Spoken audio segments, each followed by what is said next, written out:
Hi. So my favorite time of year is PAX time. Now, if you're not familiar with PAX, it is the Penny Arcade Expo, which is a gaming expo for video games, tabletop games, pretty much all gaming and games industry things, spawned out of the Penny Arcade webcomic. It's been going for, in Australia, almost 10 years now, 9. I think it started in 2013. But this year it's finally back after, the happenings. And this year I kind of wanted to make something special. And what I was thinking was doing a digital badge in the style of like the DEF CON, digital badges to go along with my regular PAX badge, so that as I'm touring around the expo hall, I can have something dangling around my neck that seems kind of awesome. And well, I've already made it. And it is this. So this is my C64 Pico. And it is a miniature Commodore 64.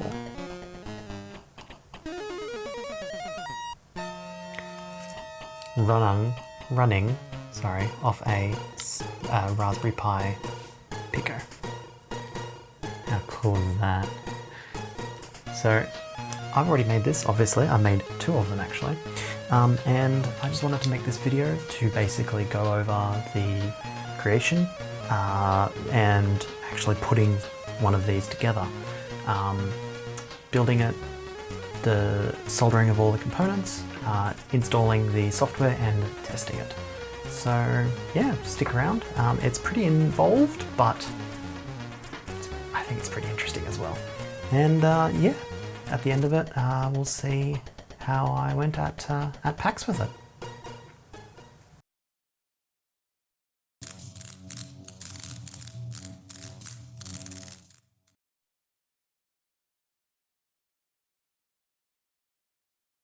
So like I said, I wanted to build a digital badge similar to the DEF CON badges. And if you're not familiar with the DEF CON badges, highly recommend checking them out. They are really quite interesting. It's one of those things that I really wish I'd love to get to one day and see for myself, but I've only been able to live through them vicariously on the internet. But if you do a quick search for DEF CON digital or DEF CON electronic badges, you will get many, many pages detailing just how amazing they are and the creators behind them and how just the incredible ideas that they are. And I wanted to capture even a minuscule portion of that for my experience at PAX this year.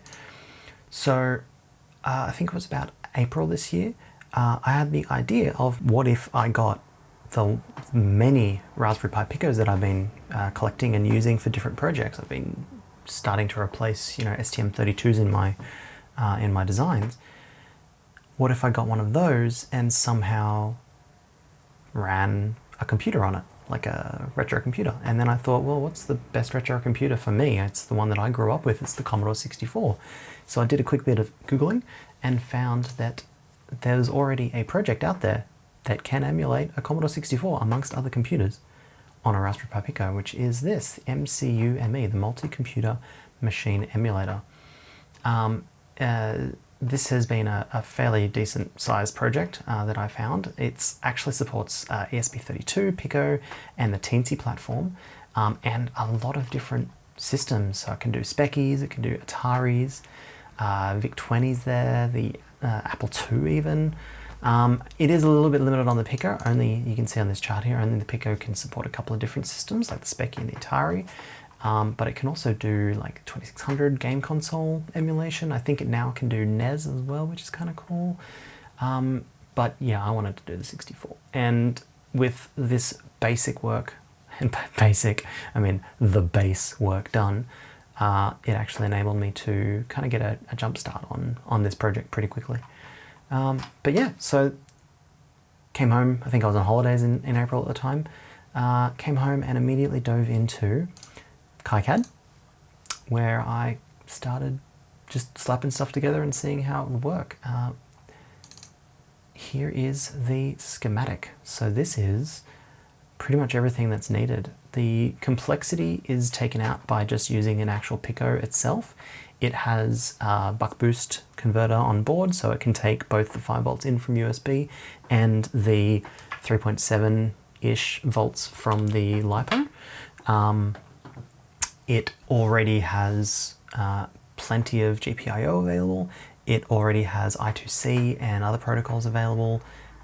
It's just a fantastic platform microcontroller for this system to use. And having one aboard, especially because with the Picos, they lie perfectly flat. So it actually has those the castellations around the edge, so you can hook it on. It was a no-brainer to use that system. Then I had to find a suitable TFT, so I went with this. I think it's a 2.4.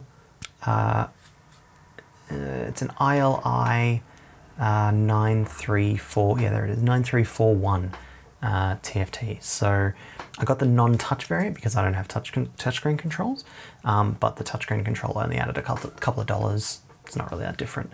But then yeah, just that uses SPI.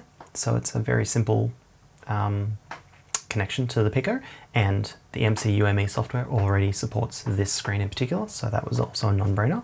It has a nominal 3.2 volt backlight, so it was easy to hook up to the 3.3 volt power supply coming out of the Pico, and the Pico can supply more than enough power for that, the backlight to be lit pretty solidly. The Pico also supports using another SPI interface for the SD card. So the micro SD card is hooked up there using the chip select, multi clock and MISO, and again the 3.3 volt power supply. It does have a speaker, which I am just using a direct hookup at the moment, but I will probably be changing that to use some kind of amplifier, possibly just a really basic, like transistor based simple, very simple amplifier, because it is very quiet at the moment, but that'll come later. And then it also has a joystick, which you can see. So I've got the directionals and the pew pew button. So that actually hooks up again just through the GPIO, as buttons that pull down to ground when they're depressed.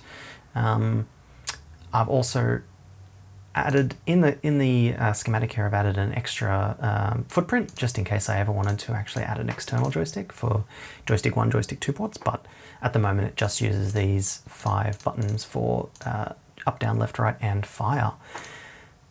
Over on the side here we've got our power, so it uses VBus in from the USB connector, so that's connected straight through to the 5 volts of the USB. That goes into this, what is that, a BQ24230 RGTT. That is a LiPo charging IC. So it handles the charging current, over voltage protection, timed cutoff, all the schmozzle that you need to do to charge a LiPo safely, including showing a voltage and a charge light LED properly. So that's that, and then there's the LiPo connection right there, which then also feeds back into the VSys. So that allows me to have the power coming into the Pico that can run the system, but when that's unplugged, you use the power switch to enable and disable the battery actually powering the Pico, which is cool. And then the biggest chunk of this schematic is the full Commodore 64 keyboard. Now, this is, and I mean a full compatible keyboard. This keyboard matrix right here that I'm selecting is actually almost 100% exactly the same as is in a Commodore 64. It's the same 8x8 matrix in the same layout, so you can notice that I've got little, 1, there's a 3, 5, 7, Y, R, W, left, control. These are the same positions that are in the actual Commodore 64. So I've actually added a little header to the schematic here that I don't have it on the board at the moment, but I could, if I wanted to, add a header that you can use to plug this keyboard, these tack switches, into a regular Commodore 64, and it would work. Well, it should work. Untested. But yeah, and then that keyboard matrix feeds into the Atmega 328PB, which uses 2 buses. So I'm using PB and PD to be able to decode that very simply. And then the restore key has its own one, but then that Atmega talks out on the SDA and SCL, and it actually uses I2C to talk back to the Raspberry Pi Pico. And then that has just a couple of little bits and bobs, like there's the ICSP header. I've got a little back diode here to stop, you can see, so when you're programming through ICSP, it doesn't feed 5 volts back up through the 3.3 volt line.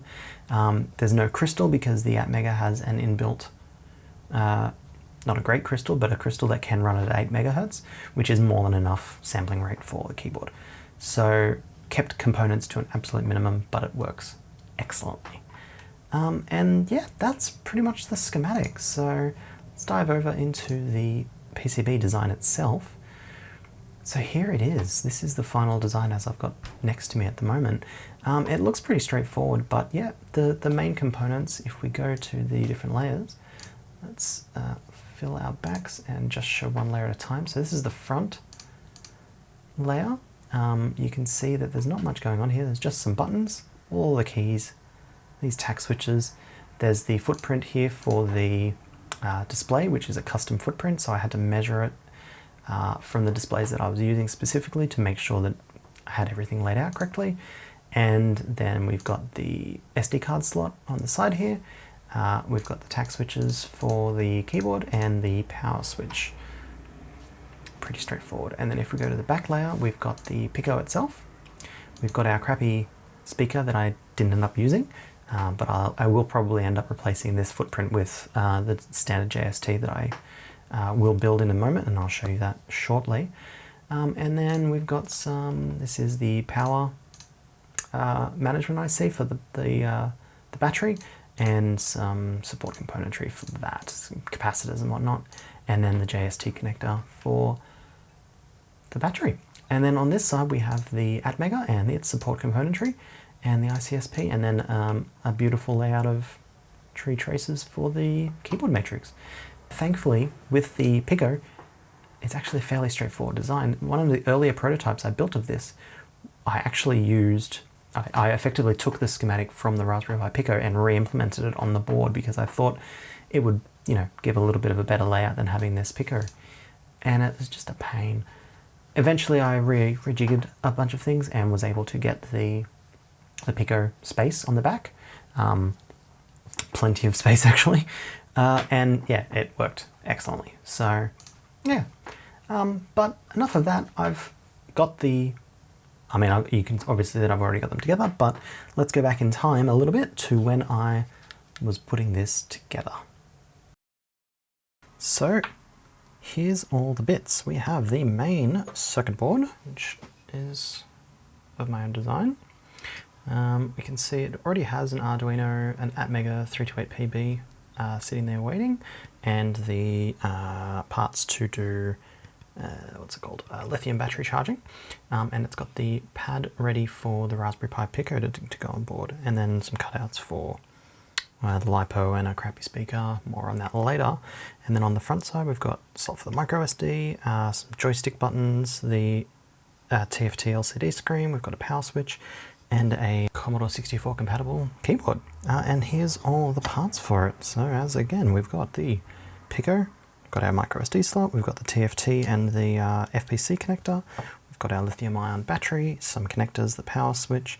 This is the speaker that I've gone with because I didn't like the little piezo that I had there. So I've instead gone for this one, which I believe is a replacement for a Game Boy Color.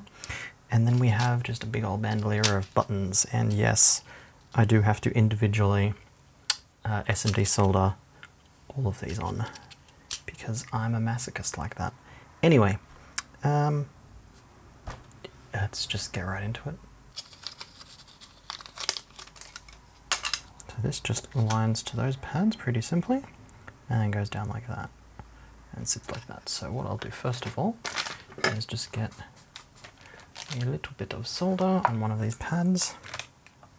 Kind of using the wrong tip for this, but I've got the tip set for the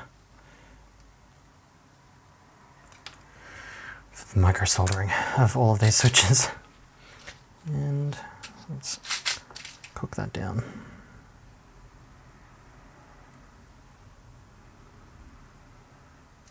I think that's pretty well aligned now. And then I will do this other opposite corner. There we go. And that is now nicely in place. Cool, all right. So now I just gotta do all the rest of them and make sure not to hit. So there's a couple of resistors, the low 401s, or 402s, sorry, down there. So I just gotta make sure I don't knock those off while I'm doing this.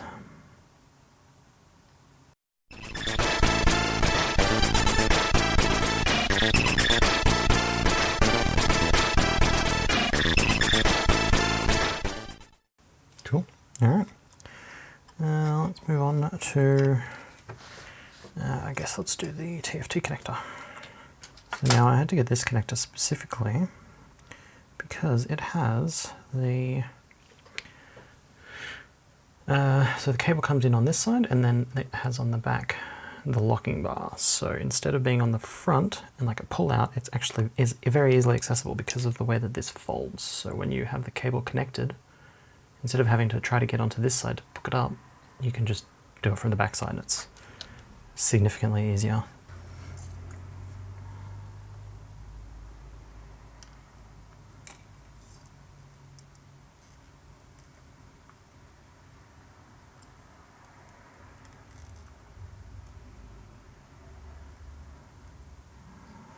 Okay, let's see if I got that.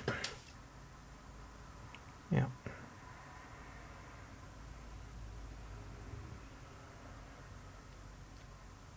Cool, all right. So what I'm going to do is I'm just going to bridge to the other side here, just to lock those in. And then I'm going to apply some flux.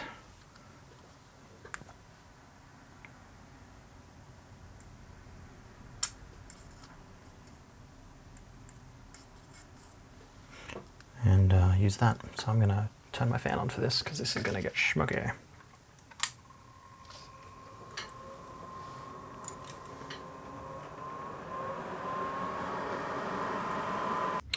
Okay, that's finally on with a lot more effort than it really required, but that is now pinned on there pretty well. So these are bridged pads in the middle here are all massive ground, and then we've got a couple of grounds up here for power and backlight, but all of the pins are in there really solidly, so I'm pretty happy with that. So that's the second most annoying one out of the way. Yeah, let's go.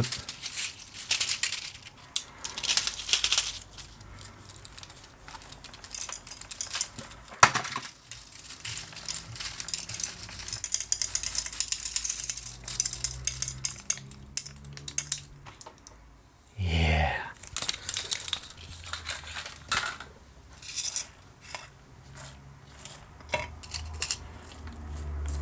Oh, this is going to be a pain. Anyway. Got a pretty good process for this now, having already done one. So, tin one pad, grab a switch, tack it in,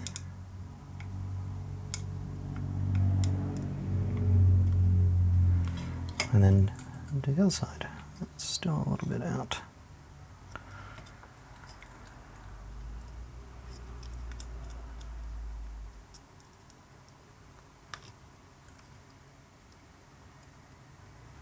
This would have been a lot easier with a stencil and a reflow, but this is what I've got. So I've got to make it work. So I'm just going to tin one pad of all of these.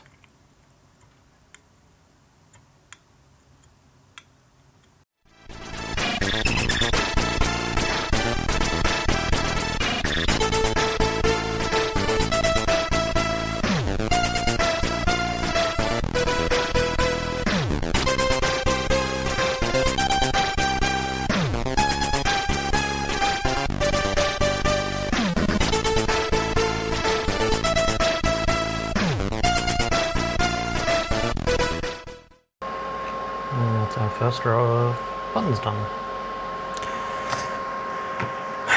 Gets significantly harder here because now I've got to work in this little gap there. So let's get started. And I gotta do it without burning these ones, which is where the hook comes in handy.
Okay, last one.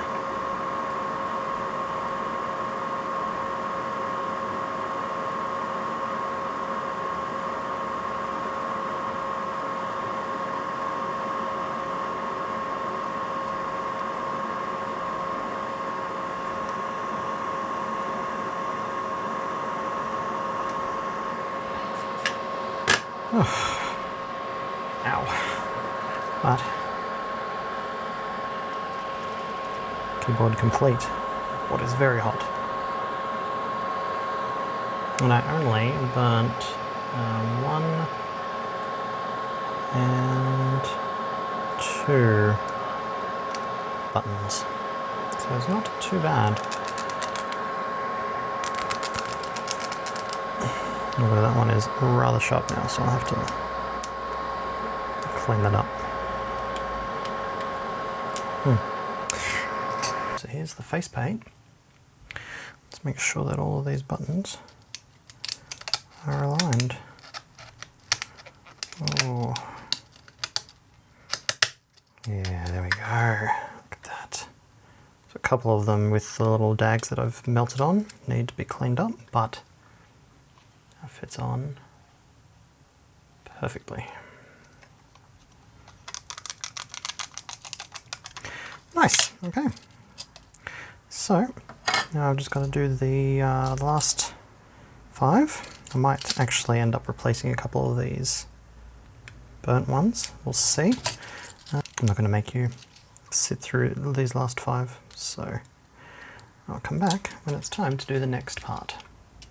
Alrighty, so I've got the thing in my holder now, because what I did was I just absolutely covered it in flux once I was done and baked the board underneath with my hot air at about 425, and that actually was able to melt or reflow all of these solder joints and get them nice and connected everywhere, and it is beautiful now. So move on to the micro SD slot, which is over here.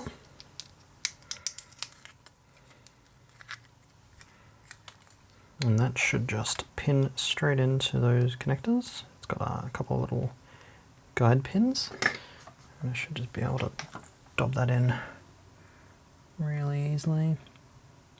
Alrighty, let's do this power switch on the other side.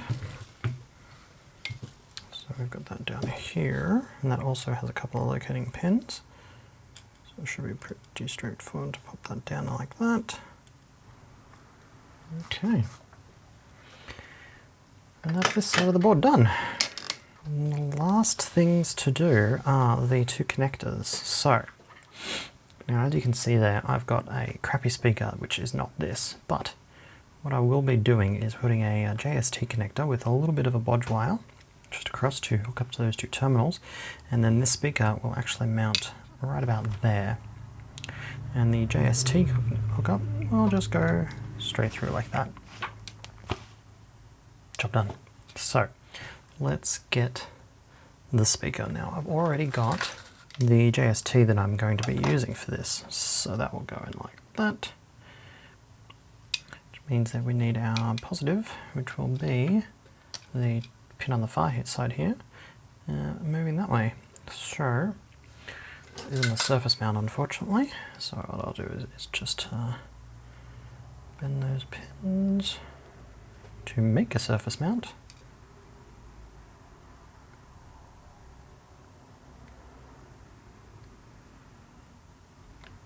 That'll work. Very nice. Okay. And then let's see if we can just bridge that with a good old blob of solder. Yeah, here we go, baby. And then the JST will go down here like that.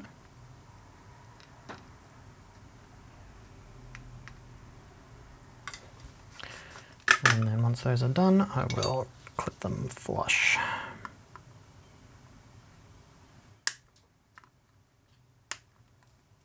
Okay. And well, that's the whole thing. So I'm just going to finish soldering up the speaker. We have our battery. We'll hook in about there. Let's hook in our cable here. Let's see if we get a backlight. Beauty. Power's coming through. So now all I have to do is pop the Pico into boot mode, or boot whatever it is, boot ROM, boot O, I don't know what the Pico calls it, and program on the software. And obviously give this board a very, very thorough clean, so this has got a date with my ultrasonic. Okay, so the board is all together now, and I have gotten to the point where I need to program it. So I've got it over on my desk at my PC, and what we're looking at here is the main board. What I want to do first is program the Atmega 328 PB that's up here, and I've added a little ICSP, in-circuit serial programmer, ICSP port there, which I can use with my little, this is a bottom dollar eBay USB ASP or a AVR ASP or whatever you want to call it, with a ribbon cable that goes to my little pin adapter, and then you can see here I've got the ICSP pin out with some pin headers on the end, which I can then just kind of wedge in those holes and just kind of hold it at an angle until I get a good enough connection. And that's how I can program this without having to solder on some headers. I would have liked to have gotten some like little pogo pins that I could press in there, but yeah. Anyway, let's plug this in to USB. I've got a little extension coming from my PC, so I can do this here. We get the little doodaloo. Okay. And then I'm going to go into Arduino. I've already got the program open, so this is the code that I will be using. It is pretty straightforward. It basically just goes through each column, asserts the right bits and reads the right bytes back. Does a whole bunch of no-opping because, well, the datasheet says one thing and I only found it to be stable after I added a bunch. Anyway, is the I2C communication and sending it all the way back. And then the loop for the code is pretty much just read the code and output it. But anyway, what I'm going to be doing here is I'm using a mini core, so I want to set that to Atmega 328. Then I need to go in here and set the variant to PB down there. And then we want to change the clock because we did not add a clock for this, so I need to set it to internal 8 megahertz. Okay, and that should be it. Now, as far as the connection goes, I can see that I have marked this pin up in the corner there. That will be our something. I think that's ground. Yeah, that's our ground. You can see that it's got a couple of little thermal reliefs out to the ground plane, so that's our ground. And if you look on the connector here, we have master in, slave out, serial clock, reset, and then on the other side we have VCC, master out, slave in, and ground in this top corner there. So that goes like so. So if I put that in there, wedge it off at an angle, and you can see that those pins are actually making a connection. Then I go into Arduino and we go upload using programmer. Hopefully this will just work. Maybe not. I may have to burn the bootloader first because this is a brand new Amiga 328PB IC. Oh no, that worked. Okay, it just took ages. So, yeah, done uploading. There you go. Set the frequency. So that should be working now. Okay, well, the next thing I want to do is program the Pico. So the way that we do that is we get our, this is a micro USB connector, and there's a button on here called boot cell. So what you do is you hold that down and plug in the micro USB, get the little doodle again. So that connects our Raspberry Pi 2, RPi 2 as a portable drive effectively. So then what we can do from there is drag in the code, the built code from our MCUME repository. So I have already built this as the Pico, and then in the build directory, and there is a .uf2 file here. So all you do is just drag that across like that, and that copies that in like so, and then it unmounts it automatically. And then this should just now be working. So if I unplug this, what we'll do is we'll get our screen plugged in, like so. Flip that up, and then I'll run this cable around the other side and plug that in there. Oh, actually, no, before I do that, let's get our SD card with some of the Commodore 64 games that I've already preloaded. And then we'll give it some power and see what happens. Okay. Let's see if we can zoom in a touch there. Yes. So that is working. It's not the greatest picture ever. Will it focus? No, it won't. Alright, let's zoom out and just hold it up for you. There we go. Okay, so, yeah, now if we, yeah, joystick is working. So if we go to, let's just load 1942 because it's the first one. So no, the keyboard is not working. Okay, so what that should be doing is selecting the game, but because it's, what it's doing here is it's actually, you can see the number swap there is swapping.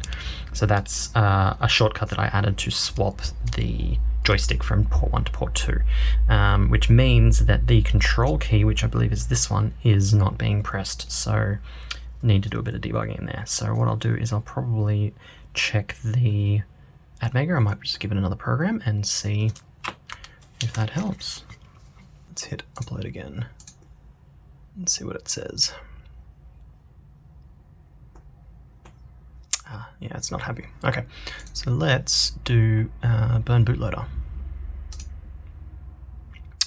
Error while burning bootloader. I did not like that. Okay, so let's try and unplug and replug in our ASP and try it again.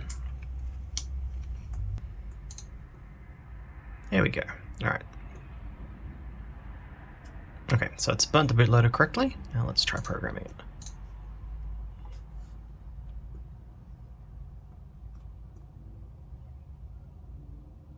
Yeah, that's looking better now.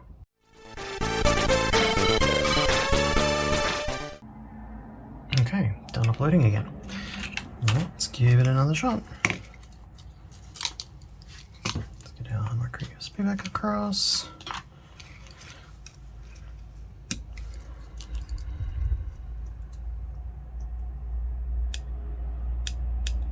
Okay, yeah, now it's working. So there we go, it's booted up. Now, I don't know where the keys are, so let me grab my little faceplate, pop that in. Okay, so we can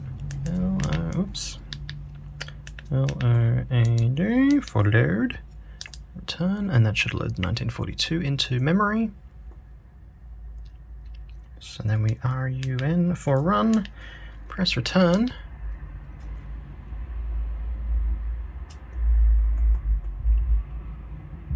And there we go, 1942. How good is that? Okay, it is final assembly time. So what we have here is the bits of the puzzle. We've got the main board, we've got the screen now with the faceplate, I should say, now with the screen glued in place. I did this off camera just because it's a pain to get it perfectly centered and then the hot gluing, and there's no way I was going to do that with the camera in front of me. So, board, this is the back plate. So I had a couple of these laser cut. It's got a little speaker grill. This is a white protective coating, but I will be taking that off just shortly. We've got our speaker, we've got some screws to mount both the front and the back, we've got our battery, and we've got our standoffs. So let's mount the standoffs. Now these elevate the keyboard and the back plate to give a little bit of space. So these standoffs with the screw are for the keyboard side, and that is the perfect height to allow, if we put one side by side, you can see that it gives just enough space for the keys to be actually pressable through the PCB. And I went to great lengths to find the right standoffs for this, and the right keys, or the buttons I should say, as well. It was a big pain. And then the back standoffs are just a tiny little bit longer than the front, which gives a little bit of extra space for the slightly fatter battery and JST connectors and whatnot back here. But what we can do is we can start threading these through like that.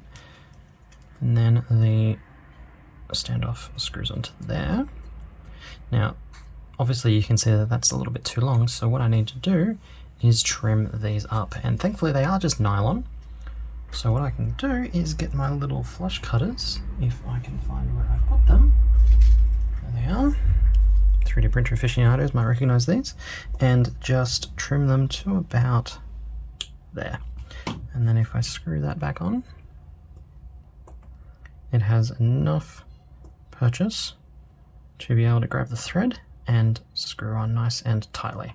And then I do that for all the corners.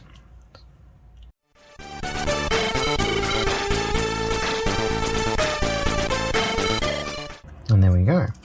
And now that the standoffs are in place, we can put our bits together. So let's attach our screen to the front here. So we just got to fiddle in. Now you can't really see, and it's not going to be very easy to see.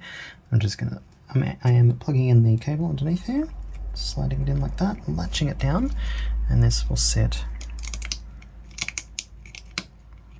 right over the buttons like so. Yep, cool. And then what we can do, get our screwdriver and just screw this into the front plate. Now I'm just using these little M2 screws that I got out of a laptop screw repair kit off eBay. They work fine, just got to be careful because I am putting metal screws into nylon spaces that I don't over tighten, because it will strip the nylon very easily, because obviously metal is harder than plastic.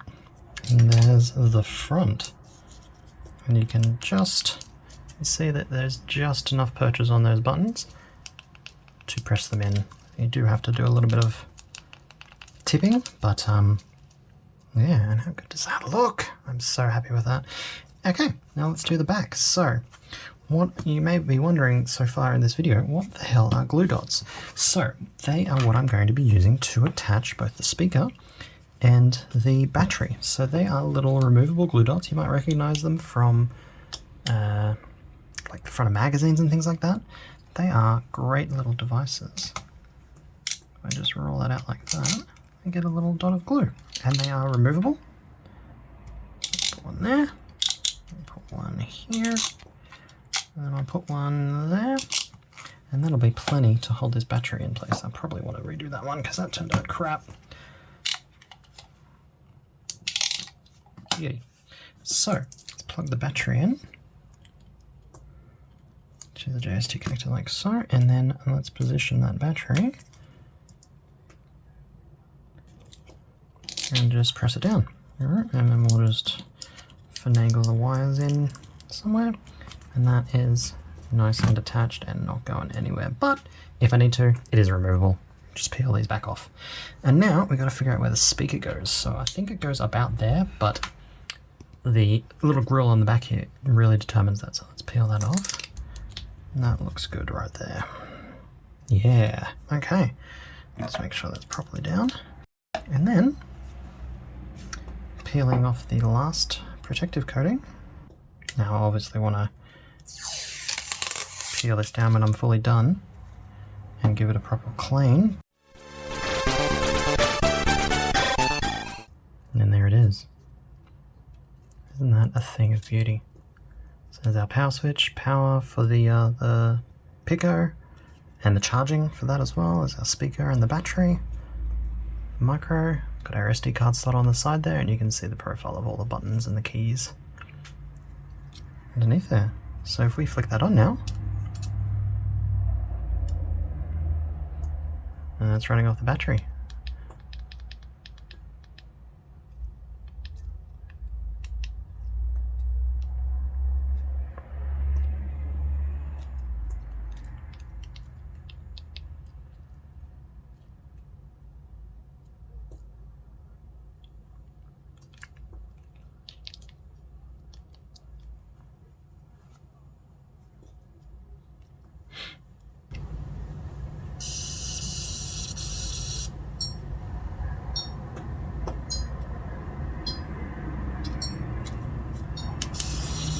You hear the speaker?